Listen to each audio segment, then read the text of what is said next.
Isang magandang araw po sa inyo pong lahat. Salamat po at narito po tayo sa pag-aaral ng salita ng Diyos. Ano po? The most important exam.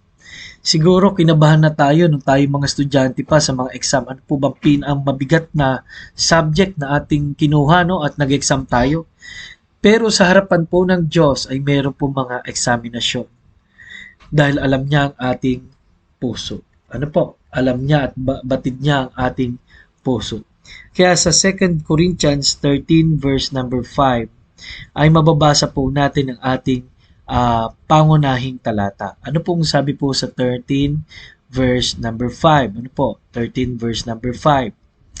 Sabi rito, siyasatin ninyo ang inyong mga sarili kung kayo'y nasa pananampalataya. Subukin ninyo ang inyong mga sarili. Hindi ba ninyo nalaman na si Jesucristo ay nasa inyo malibang kayo'y nabigo sa pagsubok? Alam niyo po, napakahalagang patunayan at check natin kung talaga ba tayo ay mananampalataya na ay Kristo. Yung buhay ay number one. Ano po? Yung buhay. Ang buhay ng Kristiyano. Ano po? So, am I living like a Christian? So, kamusta po yung ating lifestyle? Yun ang tinatanong dito. Dahil po, pag binasa niyo po ang 1 John chapter 1 verse 5 and 7, 1 John chapter 1 verse 5 and 7, o 5 to 7, this then is the message we have heard of him, and declare unto you that God is light, and in him is no darkness at all. If we say that we have fellowship with him, and walk in darkness, we lie, and do not the truth. But if we walk in the light, as he is in the light, we have fellowship with one another, and the blood of Jesus Christ, his Son, cleanseth us from all sin. Thank you po na naglinis sa atin ang dugo sa lahat ng sumampalataya. May dalawang klaseng buhay, nasa dilim o nasa liwanag. Ano po bang liwanag? Pag sinabi pong liwanag kay Kristo, pag sinabi pong liwanag tama, nararapat sa salita ng Diyos. Pag sinabi pong liwanag po ay hindi na katulad natin. Pag sinabing dilim, nasa kapangyarihan pa ni Satanas at nasa kapangyarihan ng pagkaamali. Ano po, wala pang pagpipigil, wala pang spirito ng Diyos.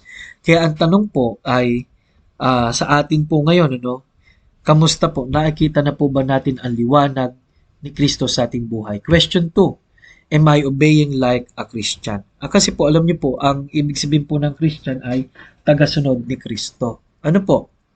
At alam niyo po, kilalang-kilala po sa pag-disobey ay yung wala pa sa Panginoon. Kaya po, number 1 na kailangan natin sinusunod ang salita ng Diyos. Nawa, nagbabasa tayo ng salita. Ano po? Okay. Kasi technically po, wala na po tayo ibang dapat sundin. Ano po? So, ang sabi nga ho ng Biblia sa Psalms, ano po? Ang salita mo'y ilawan sa aking landas. Ano po? Malinaw po doon. Number 2 o number 3, am I practicing like a Christian? Basahin ko na po yung kakaibat din na verse sa 1 John chapter 3 verse 7 to 10. Ano po? 3 verse 7 to 10. Sabi po rito sa 1 John chapter 3 verse 7 to 10, little children, let no man deceive you, but that doeth righteousness is righteous, even as he is righteous. He that committeth sin is of the devil, for the devil sinned from the beginning. For this purpose the Son of God was manifested, that he might destroy the works of the devil. Whosoever is born of God doth not commit sin, for his seed remaineth in him, and he cannot sin because he is born of God. In this the children of God are manifest, and the children of the devil. Whosoever doeth not righteousness is not of God, neither he that loveth not his brother. Ano po? Malino po dito na sinabi, tahasan na nagkakasala ay sa dyablo. No po? Pero pag pinag-aralan niyo po yan, ang bigat, no? Pero pag sinabi po ng 1 Peter o 1 John 1:8, sabi rito, kung tayo'y sinasabi nating sarili, di tayo nagkaasala, niloloko natin ang ating sarili. So, context ba to? Yung isang verse ay, kung magkasala, talagang sa dyablo. Yung isa naman, kung di nagkasala, dinadaya mo sarili mo. Ibig sabihin po nito, hindi tayo magiging perfect. Pero ang verse number 8, O ang verse number 6 ay isang clue po dyan. Whoso abideth in him, sinneth not. Whosoever sinneth hath not seen him, neither known him. Abideth in him, sinneth not. Ibig sabihin po, yung relasyon kay Kristo ay minimaintain. Hindi po minimaintain yung habits of sin. So, ang tinutukoy po dito ay yung pang-araw-araw na practice po natin sa pagkaasala. May iniingatan pa po ba tayong bisyo? May iniingatan pa ba tayong mga maling gawa? Pag ganyan po, sinyalis po yan nang wala pa kay Kristo. Number 4, am I loving like a Christian? Sa 1 John chapter 4 verse 7 to 8 naman po 'yon, no? Sabi po ron, beloved, no? Sabi sa 1 John 4 verse 7, beloved, let us love one another, for love is of God. Ang tunay na Kristiyano po, nagmamahal na po sa mga Kristiyano rin. At pag sinabi pong Kristiyano sa Kristiyano, yan po ay bahagi ng church. Ano po? So, kaya nga po ang tanong sa mga oras nito ay, anong klaseng pagmamahal meron ako? Conditional or unconditional? Ang hirap po magmahal, no? Nang walang kapalit, no? Paminsan ng mga tao na ipagkaibigan, na ipagrelasyon dahil may kapalit, no? So, ang tanong, ako ba'y nagmamahal ng totoo at dubusan?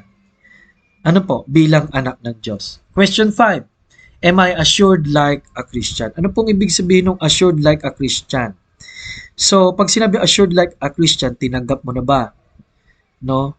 Sigurado mo na ba na pag namatay ka, langit ka talaga pupunta? Ano po? Yan pong mahalagang tanong na yan ay isa sa pinamahalagang mga tanong sa exam ng buhay. Kaya mga minamahal, nawa po, tiyak, sigurado na natin. Lord, thank you po sa katotohanan na amin pong natutunan. Thank you, Lord. Nawa kami Panginoon, ay magpatuloy na mag-abide sa iyo at sa liwanag mo. Sa pangalan ni Jesus. Amen. Ito po si Pastor Paul Borhang nagsasabing kailangan natin ng Panginoon.